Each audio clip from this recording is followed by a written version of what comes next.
تصاویر موجود ہیں. تصاویر ایک سینسیٹیو مسئلہ ہے. تو یہ دعوتی کارنامہ کرنے کے لیے انہوں نے 70 سے زیادہ مذہب 400 سے زیادہ ان کے فوٹوز آج میرے پاس موجود علامہ عبد المیٹھی رحمۃ اللہ علیہ کے فوٹوز. ان کے جو کارنامے ہیں اتنے ڈائمنشنز ان میں پائے جاتے ہیں.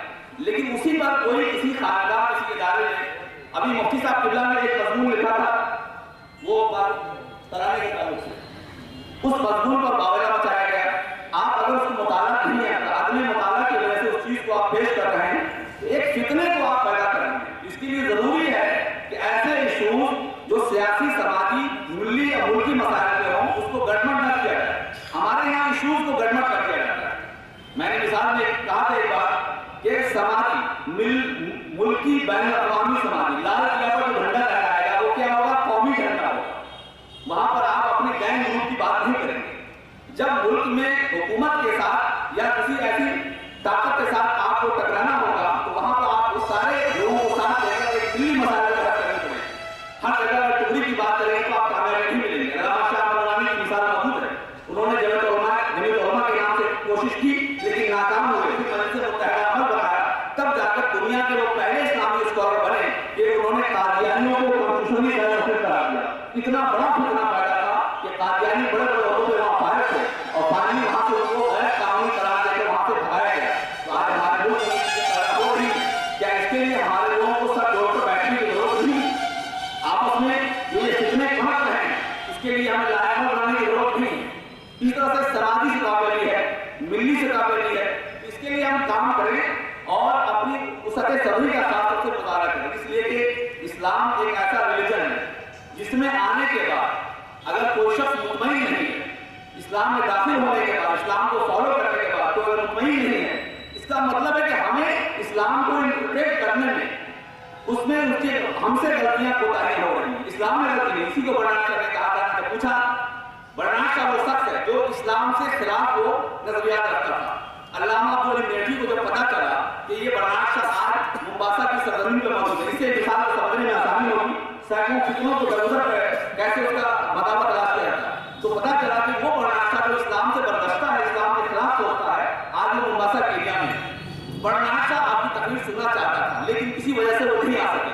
اب دیکھیے یہاں پر وسعت صدری ہمارے علماء کرام خاص دعات مبلغین کے لیے ضروری ہے کہ وسعت صدری علامہ عبد المیٹھی کون علامہ عبد المیٹھی جو خلیفہ اعلیٰ حضرت ہے جن کے لیے اعلیٰ حضرت نے شعر کہا ہے عبد العلیم کے علم کو سن کر جہل کی بہر بھگاتے ہیں اور اعلیٰ حضرت کی شان میں آپ نے شعر کہا ہے تمہاری شان میں ضرور تو سے سبق ہو اے حسین جہاں وہ علامہ عبد المیٹھی کو پتا چلا کہ وہ برنامج جو اسلام سے برگشتہ ہے اسلام کے خلاف نگیٹو تھاٹ رکھتا ہے اب وہ نہیں آ سکتا ملنے کے لیے الگ سبب وہاں ملنے کے لیے پہنچ جاتے ہیں.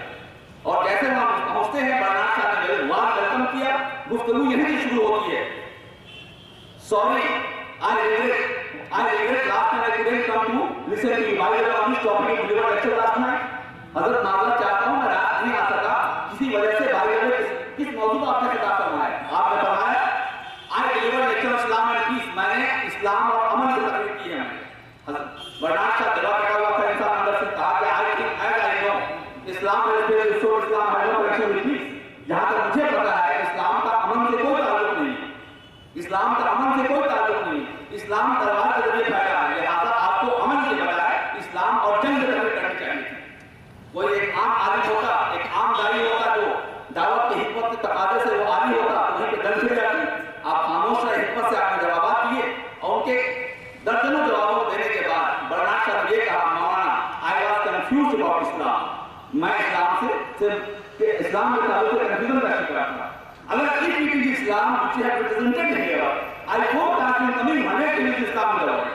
اگر یہی اسلام ہے جس کی نمائندگی ابھی آپ نے کی ہے تو میں اس بات کی پیشن گوئی کرتا ہوں کہ آنے والے 100 سالوں میں دنیا کے مہذب ہوگا مذہب اسلام ہوگا. اور اہل علم حضرات جانتے ہیں کہ آج یورپ و امریکہ میں کیا ہو رہا ہے. 21 سال کا فرق ہوا ہے. اس کے بعد آپ کا سوال ہوا اب بتائیے آپ کیا کہتے ہیں what do you say about the behavior of the Prophet صلی اللہ علیہ وسلم. نبی پاک کے اخلاق کے بارے میں کیا کہتے ہیں ان کی لائف کے بارے میں what do you say about his life. اس نے جو لفظ کہا تھا کہ آئے لائف کے بارے میں ہیومن کہتے ہیں لائف کے ریلیز ٹو ویری ہے کہ انسان اپنے دشمنوں کو بھی اپنے اخلاق سے ذریعے شرمندہ کر سکتا ہے. And this is why that prophet Muhammad peace be upon has generalized more life especially Arab life student company کا ہے.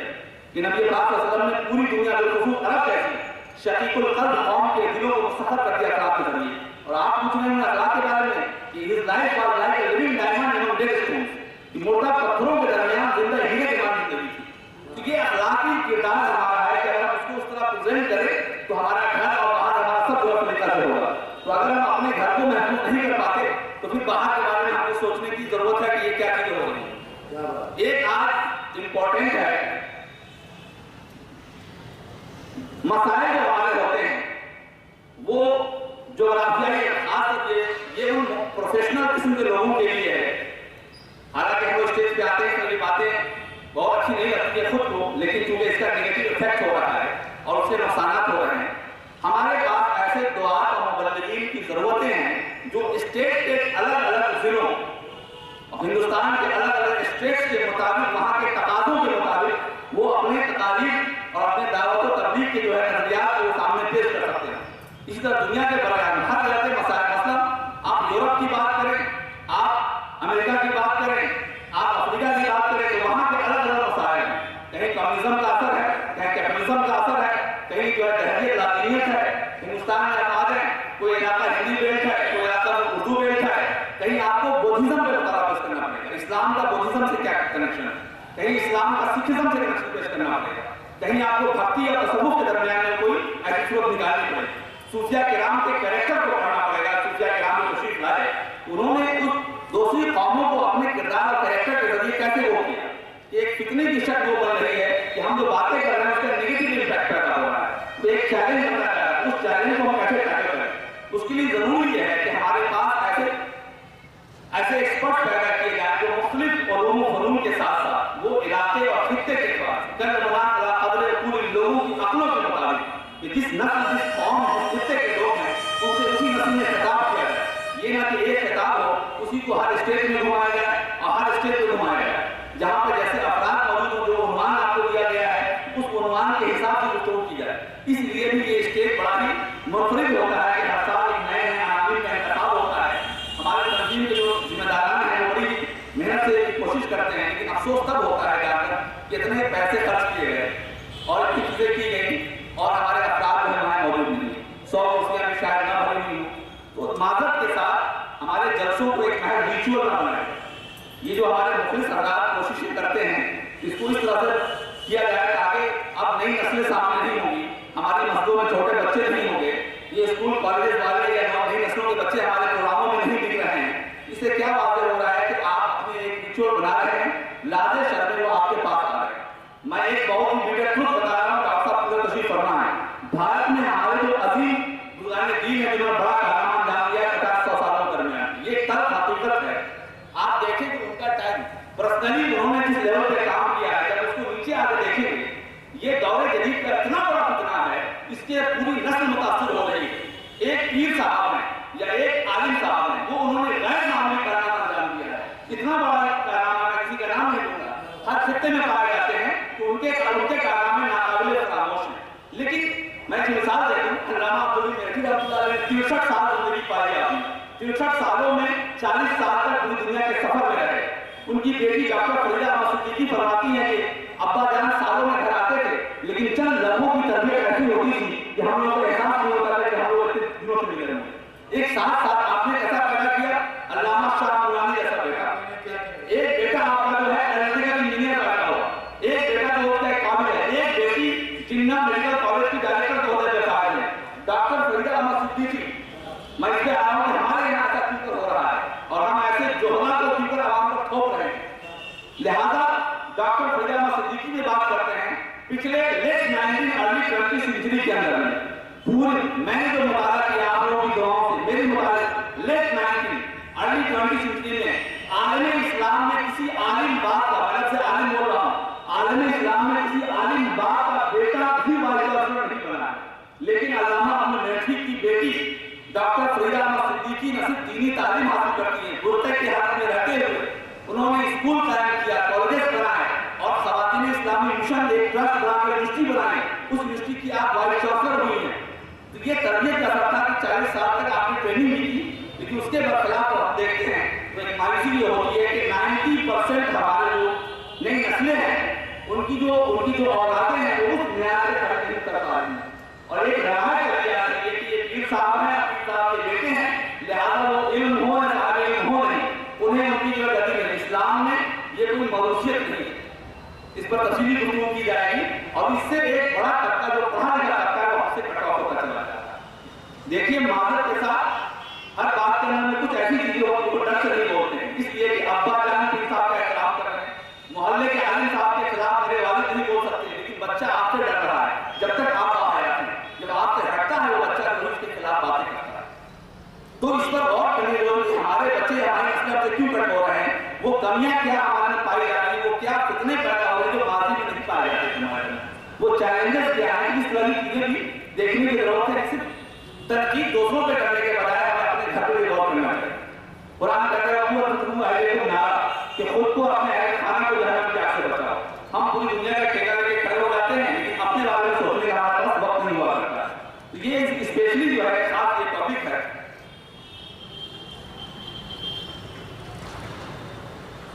ایک ایسا اہم عنوان ہے جس پر ہمیں غور کرنے کی ضرورت ہے، خاص کر ملکی تنازع کے درمیان. آج جو سچویشن بنتے چلے جا رہے ہیں ملک کے اندر میں، ایک ایسا فتنہ ہے کہ مسلم قوم کو وہ یہ سمجھ نہیں پا رہے کہ میں جاؤں، ہم لوگ جائیں گے ادھر جائیں، ہمارا رہنما کون ہے. ابھی جو پچھلے چند 2-3 سالوں کے درمیان میں کچھ ایسے حالات پیدا ہوئے ملک کے اندر میں، ایک نئی نسلوں کا ایک ایسا واٹس ایپ فیس بک پر ایک ہنگامہ ہوا کہ ہمارے جو قائدین ہیں وہ قائدین کہاں ہیں، ہمارے ان کے خلاف بغاوتیں شروع ہو گئی. اور یہ اس باتوں میں بول کیوں نہیں رہے ہیں، اس طرح کی ایشوز پر وہ اپنا اقدام کیوں نہیں کر رہے ہیں. اور کچھ لوگ ہیں جو حکمت سے بھی اپنی باتوں کو پیش نہیں کر پا رہے ہیں کہ شاید اس میں کچھ ایسی چیزیں ہوں. اس کے لیے لائے عمل دیکھنے آپ نے منظرنامہ دیکھ لیا کہ کون ہمارے ساتھ ہے کون کن کے ساتھ ہے. وقت کیا تھا، ایک طبقہ یہ بھی گفتگو کر رہا ہے کیا علماء کو اس طرح چیزوں میں آنی چاہیے نہیں آنی چاہیے، لیکن کل ملا کر یہ احساس کمزوری کے شکار نسل کے اندر میں احساس کمزوری پیدا ہو جاتی ہے تو وہ مستقبل اس کا جو تعریف ہو جایا کرتی ہے.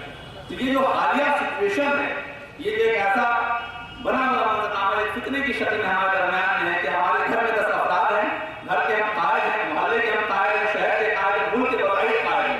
تو کیا ہماری قیادت صرف جلسے میں قیادت کرنے کے لیے ہے؟ کیا ہماری قیادت محض جو ہے غلاموں کی قیادت کرنے کے لیے؟ جب ہمارے سروں پہ پانی آ رہا ہے، جب ہمارا کوئی مسائل حال نہیں ہے. آپ خود ہی جانتے ہیں پچھلے 2-3 سالوں میں کچھ ایسے کیسز جو سامنے ہمارے آئے کتنی بے بسی کا عالم تھا. ایسا لگ رہا تھا کہ ہمارا کوئی ملک میں قائد نہیں ہے، ایسا لگ رہا تھا ہمارا کوئی رہنما نہیں ہے. تو کیا آپ کو یہ سامنے کس کی وجہ سے نئی نسلوں میں کتنی بے بسی پیدا ہوئی ہے اور احساس کمزوری پیدا ہوئی ہے؟ اس احساس کمزوری کے لیے کیا رائے عمل ہمارے پاس ہونی چاہیے؟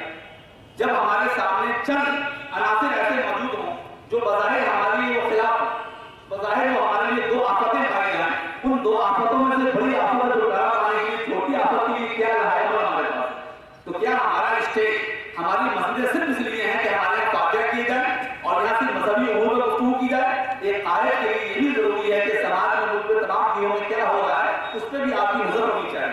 ورنہ ایک شخص جو دیگر علوم سے تعلق رکھتا ہے، دنیاوی امور تعلق رکھتا ہے، وہ آپ کو اپنا قائد کیوں کر مانے گا؟ ایک وقت ایسا آیا کہ وہ آپ سے کٹا ہو. مسجد نبی شریف، مسجد نبی میں جہاں نمازیں ہوا کرتی تھی وہیں بیٹھ کے ڈپلومیسی کے پلان میں لگا کے وہاں بیٹھ کر سیاسی، سماجی اور اخلاقی بین الاقوامی ایشوز کو سالو کرنے کے لیے مسائل میں سالو کیے جاتے تھے. ہماری مسجدیں 24 آورس میں 5 نمازوں کے لیے سے مختص کر کے رکھی گئی ہیں. آپ اس کے اگینسٹ میں آپ آئیے جو ہمارے یہاں مشنری طرف پر جو بعض کرسچنس کے ادارے چل رہے ہیں ان میں جا کے دیکھیں ہمارے بچے ہمارے علاقوں میں اسکول کی کمیاں اس معیار سے تعلیمی ادارے نہ ہونے کی وجہ سے لاکھوں کروڑ روپے ہم ہر سال اپنے بچوں کی تعلیم کے لیے بھیج رہے ہیں، پیسہ بھی دے رہے ہیں اور ساتھ ساتھ اپنے بچوں کے نظریات اور ان کے عقائد کے خطرے خراب کروا رہے ہیں. یہ کتنا بڑا یہ کتنا ہے؟ پیسے ہمارے پاس ہیں. میں اوکھلا میں ذاتی نگر میں رہتا ہوں، آپ لوگ دلی آتے ہوں گے. اوکھلا کی آبادی لاکھوں کی آبادی ہے، اس میں ایک اسکول ڈاکٹر صاحب ایسا نہیں ہے کہ وہاں جامعہ ملیہ اسلامیہ JNU یا اس طرح کے جو ہائر اتھارٹی انسٹیٹیوشنز ہیں اس کے پروفیسر ڈاکٹر اپنے بچوں کو اعلیٰ تعلیم دے سکتے. مجبوراً وہ اپنے بچوں کو وہاں بھیجتے ہیں جہاں وہاں دوسرے عقائد نظریات پر ہوا کرتے ہیں. اس طرح کے ایشوز ہر خطے حیاتی میں پائے جاتے ہیں. تو ہم کو ملٹی ڈائمینشنل ایشوز پر غور کرنا پڑے گا. چیلنجز ہمارے سامنے سیاسی بھی ہیں، سماجی بھی ہیں اور ساتھ ساتھ معاشی بھی مسئلہ ہے. معاشی مسائل جب آتے ہیں تو ہمارا اخلاقیات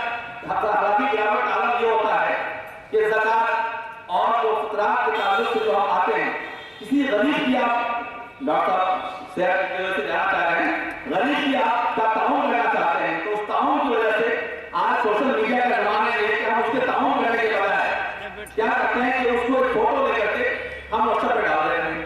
نبی پاک نے فرمایا کہ کسی کی مدد کرو تعاون کرو تو ایک ہاتھ سے دوسرے کو خبر نہیں ہونی چاہیے.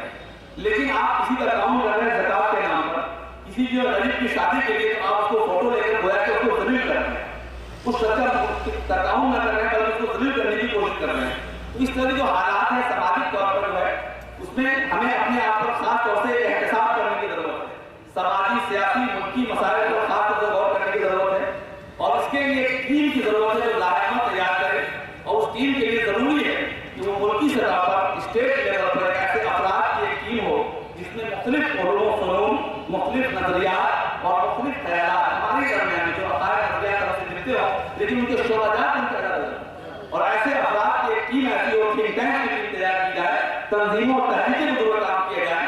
ہمارے سادات ایک ساتھ تشریف فرمائے, تنظیمیں کام کر رہی ہیں. اللہ بھلا کرے سنیدہ اسلامی دار اسلامی اور جامعہ اشرف المعارف جیسے اداروں کا کہ آج یہ ادارے کی تنظیمیں ہمارے پاس نہ ہوتی تو پتہ نہیں ہے ہمارے قوموں کا کیا حال ہوتا اور ہمارے امام و عقیدے کے کیا حال ہوتا. لہٰذا ایسے اداروں, ایسی تنظیموں کے تعلق سے ہمیں مخلص ہونے کی ضرورت ہے. سماجی طور پر ایک آخری بات, میری طبیعت ٹھیک نہیں ہے, مجھے ڈاکٹر صاحب جانتے ہیں میں بڑی مشکل سے بول پا رہا ہوں, اندر 7-8 مہینے کی دواؤں کے بعد میں کھڑا ہو گیا ہوں. آخری چیز یہ کہ آج ملکی سطح پر جو ہمارے پاس جو جلسے دروس ہوتے ہیں, تنظیم اصلاح معاشرہ, یہ چونکہ آواز دور تک جائے گی, میں ان لوگوں کے لیے تنظیم اصلاح معاشرہ کے لیے نہیں ہے اور نہیں یہ کریلی والوں کے لیے. وہ ادارے, وہ تنظیمیں, وہ تحریکیں جو قوموں کے لاکھوں کروڑوں پیسوں کو راتوں رات اڑا دیتے ہیں, انہیں تنظیم اصلاح معاشرہ کے طرز, ان کے کام کرنے کے طریقے, ان کے خلوص اور ان کے عناوین کے انتخاب, مقررین, خطبہ, شورا اور ملک کے حالات کے حساب سے پروگرام کرنے کے جو طریقے ہیں اس سے سبق حاصل کرنے کی ضرورت ہے. کاش ہندوستان میں اس طرح کے 100 پروگرام ہونے لگے ہر اسٹیٹ کے اندر میں تو ایک انقلاب برپا ہو گیا ہے. اور وہ انقلاب کا وہ دن آئے گا کہ ہمیں کوشش جاری رکھنے کی ضرورت ہے. حالات جب بھی جیسے ہوں گے انشاءاللہ عزیز پھر ہمارے ملک کے اندر میں گھبرانے کی ضرورت نہیں ہے. وقتی طور پر کچھ چیزیں آتی ہیں وہ چلی جاتی ہیں اور وہ اپنے علماء سے محبت کریں, اپنی تنظیموں سے محبت کریں, اپنے جو تحریکوں سے محبت کریں اور بچوں کے اندر میں خاص طور سے دینی تعلیم اور دینی کے ساتھ ساتھ دنیاوی تعلیم کی بھی کوشش کریں. علم ہمارے پاس ایک ہی آپشن ہے اس کے اندر میں, اگر آپ علم حاصل نہیں کریں گے اپنے بچوں کو آپ روزانہ چکن مٹن نہ کھلائیے گا, ہر سال ایک نیا کپڑا مت پہنائیے گا, لیکن اعلیٰ تعلیم طرف بڑھائیں. اور اعلیٰ تعلیم جب دیں تو اعلیٰ تعلیم سے پہلے ان کی بنیادی اسلامی تربیت اس طرح کر دیں کہ جب وہ چاہے ڈاکٹر بنے جائے, انجینئر بنے جائے, IPS بنے جائے, IAS بنے جائے, وہ اپنی ایمان و عقیدے کے ساتھ کوئی بڑا کام کر سکتا ہو. اور جب اس کی ذہن سازی ایسی ہوگی تو وہ شخص ہمارے ساتھ تعاون کرے گا. کیونکہ دیکھیے ہم نے کوئی ایک شخص جو ہے نا اسلام کا وہ کوئی ذمہ دار ٹھیکیدار نہیں ہے. ٹھیکیدار کا لفظ بڑا ایک نیگیٹو ورڈ ہوتا ہے, لیکن ہم نے ہر شخص کی ضرورت ہے کہ ہم اپنا اپنا ہاتھ بڑھائیں. یہ صرف حضرت مولانا مجاہد حسین صاحب اور سید صاحب کی ذمہ داری نہیں ہے کہ وہ جلسے کو آرگنائز کریں اور اس کے انتظامات کریں. حالانکہ سب لوگ مل کے کرتے ہیں, مجھے پتا ہے, لیکن ایک بڑا طبقہ یہ سمجھتا ہے کہ مذہب کی امور یہ حضرت دیکھیں گے, یہ مفتی صاحب دیکھیں گے اور یہ سید صاحب دیکھیں گے. نہیں, ہم میں سے ہر شخص کی ذمہ داری ہے. کم سے کم آپ اپنے گھر کے ذمہ دار ہیں. آپ گھر میں دیکھیں کہ آپ کتنے افراد ہیں, کیا سارے بھائی بہن, سارے بچے بچیاں, گھر کی جو خواتین ہیں یا آپ کا جو پڑوسی ہے اس کے ساتھ اسلامی طریقہ اخلاق آپ کا کیسا ہے, وہاں سے کس طرح کی فتنہ پیدا ہو رہے ہیں سماجی طور پر. جس اسٹیٹ کے بغل میں رہتے ہیں وہاں کس طرح کے فتنے سامنے ابھر کے آ رہے ہیں, کس طرح کے چیلنجز آپ کے محلے میں ہیں. اپنے چیلنجز سے خود کو آپ اوگت کرائیں اور چیلنجز سے اوگت کرانے کے اس طرح کی جو مخلص تنظیمیں ہیں, اس طرح مخلص علماء ہیں اور ہماری تحریک ہیں, ہمارے جو مشائخ ہیں ان سے رابطہ کر کے پھر ان کا کوئی ستباب نکالنے کی کوشش کی جائے. ہر شخص اپنی اپنی ذمہ داری کو قبول کرتا ہے اور سب سے بڑی بات کہ کریکٹر کی جو مار ہوتی ہے وہ سب سے بڑی مار ہوتی ہے. جب آپ چل رہے ہوں, جو بنانا چاہنے کہا ہے کہ I love Islam but I hate Muslims because run for Islam اور میں تو آپ کیا بات کرتے ہیں, میں مسلمانوں سے محبت کرتا ہوں لیکن میں اسلام سے محبت کرتا ہوں, میں مسلمانوں سے نفرت کرتا ہوں. اس لیے جو اسلام کو تمام کو فالو نہیں کرتے ہیں, اگر ہم اس کو تمام کو فالو کریں تو اس میں کئی چیزیں آ جائیں گی. اب 3-4 ایسے فتنے ہمارے سامنے ہیں. ہمارے علماء جب کھڑے ہوتے ہیں نبی پاک صلی اللہ علیہ وسلم کی آمد سے پیشتر عورتوں کا کوئی مقام نہیں تھا. اس سے بڑا فتنہ آج زمانے میں ہو سکتا ہے, عورتوں کا مقام نہیں تھا. نبی پاک نے ان کو حق دلایا کرام کے حق ہے. لیکن آج ہمارے یہاں فٹیسائڈ کے نام کل تک کیا ہوتا تھا نبی پاک کے زمانے میں کہ بچیوں کو پیدا ہونے کے بعد ان کا ڈور کر دیا جاتا تھا، لیکن میڈیکل سائنس کے اتنی ترقی کر جانے کے بعد ہم بچیوں کو اپنی ماں کی کوکھ میں اس کو الٹرا ساؤنڈ کے ذریعے ختم کر دیتے ہیں۔ یہ کتنا سوال نہیں کر رہا ہے الیکٹرانک میڈیکل کے نام سے، اور آپ اپنی بچیوں کو اس لیے ڈر سے جو ہے قرآن کہتا ہے کہ لا تقتلوا اولادکم خشیۃ املاق، don't kill your children to fear of the property, آپ معاشیت اور پیسے کی وجہ سے حملہ کریں اور اس کو پیدا کر رہے ہیں۔ نبی پاک کی آمد سے پیشتر وہاں انسان سے لڑا کرتا تھا، ایک چھوٹے اشراف اور اولاد کی لڑائی کرتی تھی، بڑا چھوٹے کو کچھ نہیں سمجھتا تھا۔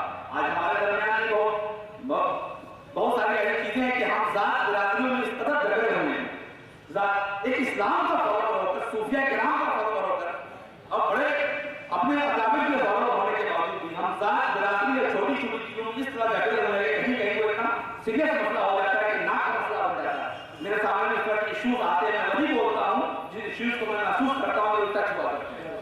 تو یہ بڑاپن، چھوٹے پن، اس سے ہم آپس میں سماج کو چلا پا رہے ہیں کہ سماجی طور پر جو ایک سواد ہونا چاہیے، جو ایک بھائی چارہ ہونا چاہیے، جو اخلاقی رواداری ہونی چاہیے، وہ ہم پیدا نہیں کر پا رہے اس کی وجہ سے۔ یہ جو بیریئرس ہیں، سماجی جو فتنے ہمارے درمیان اتنا پڑے ہیں، ہم باہر کے فتنوں کو دیکھتے ہیں کہ باہر کا فتنہ یہ آ رہا ہے کہ ہمارے گھر کے اندر جو فتنے ہیں، سید صاحب قبلہ کی تقریر آپ لوگ کل سنیں گے، وہ آج ایکسٹرا مہمان طور پر تشریف لائے ہیں، قدم انجا فرمانے کے لیے شکریہ سید صاحب کا۔ تو ہم باہر کے فتنوں سے ہم اوگت کرتے ہیں، لیکن ہمارے گھروں میں جو فتنے چل رہے ہیں ان گھروں میں آج کوچنگ سینٹر کے نام پر آپ کے تعلیم کا کیا مزاج ہے؟ جو طلبہ اور طالبات کوچنگز میں پڑھنے جا رہے ہیں، ہمارے جو اس طرح کے سیکنڈ کیسز آ رہے ہیں اور اساتذہ کے نام پر اس طرح چیزیں پائی جا رہی ہیں، اپنے بچے اور بچیوں پہ اس پہ بھی نظر رکھنے کی ضرورت ہے، خاص کر موبائل فونز وغیرہ جو اس موبائل فون نے سماج کے اندر ایک ایسی ہلاکت پیدا رکھی ہوئی ہے، اس سے بڑے بڑے فتنے جنم لے رہے ہیں، آپ لوگ بخوبی سمجھ رہے ہیں۔ تو لہٰذا گارجینز کے لیے ضروری ہے کہ وہ گارجینز اپنے بچے بچیوں کو اس طرح سے نکیل ڈالیں، اس کو اس طرح سے سمجھائیں، آپ اس کے خلاف بات نہ کریں، اس کو آپ چانٹے پھٹکارے نہیں، اس کو یہ نہ کہیں کہ میں تمہیں نہیں دوں گا، اس کی جو نیگیٹو امپیکٹس ہے، اس سے جو بیٹے فتنے پیدا ہو رہے ہیں، میڈیکل نقصان دہ کیا ہے کہ ڈاکٹر آج کہا جا رہا ہے کہ موبائل کو آپ دور رکھتے سنیں، آپ اپنے سینے کے پاس اس لیے کہ اس کے اندر سے الیکٹرون میگنیٹک ویو نکلتی ہے۔ آپ جہاں پہ وائی فائی کا اضافہ ہوتا ہے، وائی فائی زون سے باہر آئے تو آپ کو سکون محسوس ہوتا ہے، وہ بچوں کے لیے، چھوٹے بچوں کے لیے بھی اور بوڑھوں کے لیے بھی نقصان دہ ہوا کرتے ہیں، وہ ایک الگ میڈیکل امپیکٹ ہے۔ لیکن جو سماجی برائی فتنہ ہمارے گھروں میں پیدا ہوتا ہے کہ بچی کو موبائل اس لیے دیا کہ بیٹا مجھے انفارم کر دینا جب گھر سے باہر نکلنا، لیکن گھر سے باہر نکلتے ہی وہ اس کا غلط استعمال کیا جا رہا ہے، اس پہ ہمیں رکھنے کی ضرورت ہے، اس لیے کہ ہمیں پتہ نہیں ہو رہا ہے، اور اس کے نام پر تعلیم تو بظاہر حاصل کی جا رہی ہے، لیکن تعلیم کے نام پہ ہو رہی ہے۔ ایک بڑا طبقہ مدارس میں جو داخل ہو رہا ہے، آج ہمارے پاس 15-20 نئے لڑکے آئے، حضرت میں یہ بننا چاہتا ہوں، وہ بننا چاہتا ہوں، میں بھی PhD کرنا چاہتا ہوں، پڑھنا چاہتا ہوں۔ میں میرے نوجوان دوستوں یقیناً شوق سے پھلے پڑھے، اللہ آپ کو کامیاب کرے، لیکن میں اپنے مدارس کے بھائیوں کو کہنا چاہتا ہوں، اللہ کا شکر ہے 10 سال مبارک کو شفیہ میں پڑھنے کا شرف حاصل ہوا، 13 سال سے جامعہ ملیہ اسلامیہ میں ہوں، لیکن ایک فقیرانہ مزاج لے کر، لیکن ہمارے ہی بھائیوں میں سے کچھ طبقہ ایسا بھی طبقہ نکلتا ہے جو مدارس کے بڑے بڑے اداروں سے فارغ ہونے کے بعد وہ جب جاتے ہیں، کیونکہ ایک بند جگہوں میں ہونے کے بعد اچانک جو پوری فضائیں ملتی ہیں تو وہ کنفیوز ہو جاتے ہیں کس کو پکڑے ہیں کس کو چھوڑیں، تو وہاں پہ نہ صرف وہ اپنے تشخصات کو بتاتے ہیں بلکہ وہ اپنے نظریات اور اپنے عقائد میں بھی تبدیلی پیدا کر لیتے ہیں، اور خود وہ اپنے آپ کو کیا بچاتے ہیں، ماں باپ کے لیے، ملک کے لیے کیا فخر بنتے ہیں، خود اپنے نام کو بھی کرم ہو جایا کرتے ہیں۔ لہٰذا یہ ایک ایسا فتنہ ہے کہ بظاہر آپ کا بچہ عالم فاضل بنتا ہے، جب حافظ بنتا ہے تو پورے گھر میں خوشی ہوتی ہے، محلے میں خوشی ہوتی ہے، میرے گاؤں میں ایک عالم بنتا ہے، ایک حافظ قرآن بنتا ہے، لیکن جب وہ 10 سال پڑھنے کے بعد اور وہ دنیاوی اعلیٰ تعلیم حاصل کرنے کے لیے جا رہا ہے، اس اعلیٰ تعلیم کے نام پر جو اس طرح کی چیزیں سامنے آ رہی ہیں، اب دیکھیں گے تو آپ کو یقین نہیں آئے کہ وہ عالم ہے یا غیر عالم، ان کی شباہت سے، ان کے گفتگو سے، نظریات سے، کیونکہ میرا مزاج کوئی گفتگو کو زیادہ اس طرح انٹرنل ڈالنے کی ضرورت نہیں ہے، اشارے کے نائے سمجھنا کافی ہے۔